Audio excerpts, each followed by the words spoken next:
Just how would you kind of assess your play over the weekend and defense overall? My what? Your play over the weekend and the defense overall. Yeah, I think collectively we played pretty good. Defensive line wise, I feel like we affected the quarterback. We got after him. He did a good job getting depth in the pocket and getting the ball out, which kind of affected the sack numbers. But I think a lot of the non-stat sheet stats were pretty good for us as a whole. I think we could have done a lot better in the run game, but we left with a W. Our offense took care of us, and that's all you can ask for. And just looking into the matchup this week, what challenges does this Georgia offense present, and I guess Carson Beck in particular? Yeah, they're a big recruiting program, and they got dudes everywhere, and we're not going to be shy about that. But we got them too, and we feel very confident in this group and in our preparation to be able to go in there and handle what they give us. Yes, they have a lot of good players, but we feel like we can get at them in those one-on-one matchups. Carson Beck's the least sacked quarterback in the SEC right now. What's your takeaway from that offensive line of Georgia so far? Yeah, they got a real solid group. A great right tackle, and he moves well in the pocket. He's not known as a runner, but he's got good movement skills in the pockets, and he can get out of some trouble when he needs to. But that doesn't deter us. We feel like we have a good rush plan formulating this weekend. We're just gonna go put that to the test this week at practice, and keep with the script going into Saturday.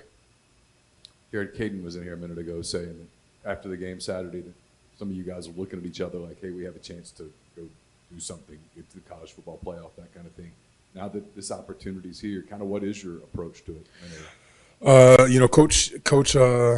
Coach Golden said this morning. Where else would you want to be besides playing a game in November where you can control your own destiny? And we're very thankful to be in a position like this. Very excited to get out here and compete again against a great team. That's what you come to the SEC for. We're just taking it 1 week at a time. We're keeping all the playoff talk on the back burner. It sounds like a little rat poison to me, but we're just focused on Georgia this week and going and getting this dub Saturday. Just from watching 9 games now, it feels like those kind of hockey line change, wholesale subs on the defensive line. How do you feel at this point of the season than maybe last year when that wasn't really the strategy? Just y'all feel fresher in November than last year? Yeah, a lot more fresh, and I think I speak for the entire room when I say that. We got a lot of trust and a lot of guys in our room that have gone in there and proven themselves and made plays. Some guys that had to be developed from last year that are coming out and making plays and being accountable. So. Yeah, I feel like as a team, just as a whole, we're a lot more fresh than we were last year. I feel like we're really beat up physically last year. So, yeah, very, very, very fresh. What has a game of this magnitude? How has kind of such a massive one that you just talked about discussing Pete Golding and controlling your own destiny and all that stuff. Of a game of this magnitude, what kind of impact does it have on the locker room and you guys? There is that. It's hard for there not to be that.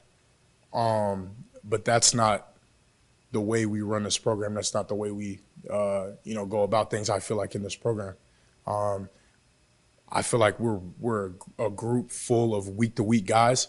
Every week is the biggest week. Right, whoever we're playing is the biggest opponent.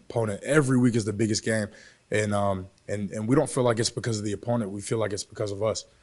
And so we try to keep that mindset and take that mindset into every single week. Keep the same preparation no matter who the opponent is.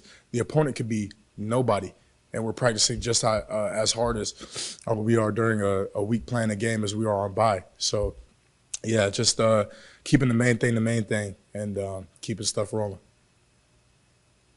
Davian Harris, I think he won or was recognized as SEC Defensive Lineman of the Week.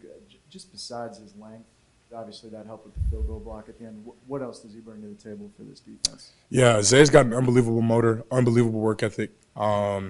He's an extremely disruptive player. We call him a crash dummy. He's just one of those guys who just goes. You know, he doesn't have an off switch. He doesn't pick and choose, you know, when he's going to go hard. And I think you can really see that on field goal block. One got blocked this past weekend, but 5 or 6 could have got blocked throughout the year. The way that guy goes into that rep and takes that, you know, serious and really tries to put the team on his back and change games. And he's been doing that since last year. That was one of his biggest, most primary roles last year. Yeah, he was playing a little bit on defense, but he took those field goal block reps with the utmost respect and importance. So I think for a guy that does that, for a guy that's able to be said about him, taking something, a role that might be viewed on the outside looking in as so small, so seriously, I think it's a real testament to his character as a person. Jared, as you personally prepping at North Gwinnett, right down the road from Georgia Tech, where you transferred in from, now playing the Georgia Bulldogs, personally, did you kind of have this game in the back of your mind when you transferred to Ole Miss? And if so, just what does this mean to you personally to play against Georgia? Well, I didn't know we had UGA on schedule till this offseason. But I was excited when I found out the news. I know it's going to be real deep. A lot of family members and coaches coming to that game. But like I say, you know, I just want to keep it about my teammates and my coaches and who's going into battle with me. That's when you get lost, man. You start thinking about all this other stuff. You know, at the end of the day, my hand goes in the dirt and I play a 5 technique. I play a 3 technique. It's as simple as that. You know what I mean? We're out there. We're just playing ball. You know, you don't even hardly hear the crowd. It's a factor, but you know what I mean. You learn to zone things like that out.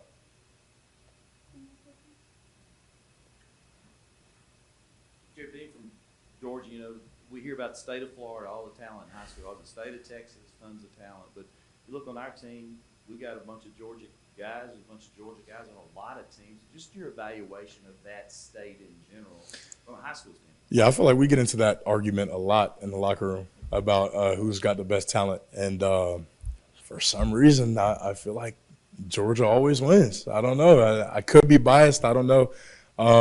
Yeah, but no, Georgia's an uber-talented state. Gwinnett is a uber-talented county. So I'm really thankful to be from there and grow up playing around guys like that. So shouts out to all the guys from Georgia around the country doing their thing.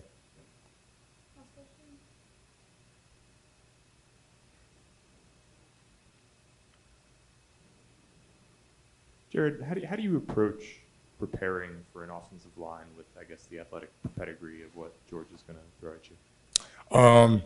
Yeah, we're watching a lot of tape and you know, seeing what they do schematically and being able to use our pre-snap keys to put us in the best position possible. Kind of know what they're running before they're running it to try to get any edge we can get. And then on top of that, just having our scout team guys go 1,000,000,000%.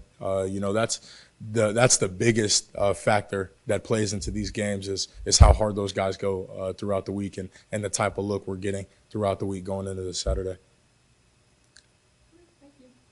Thank you, guys.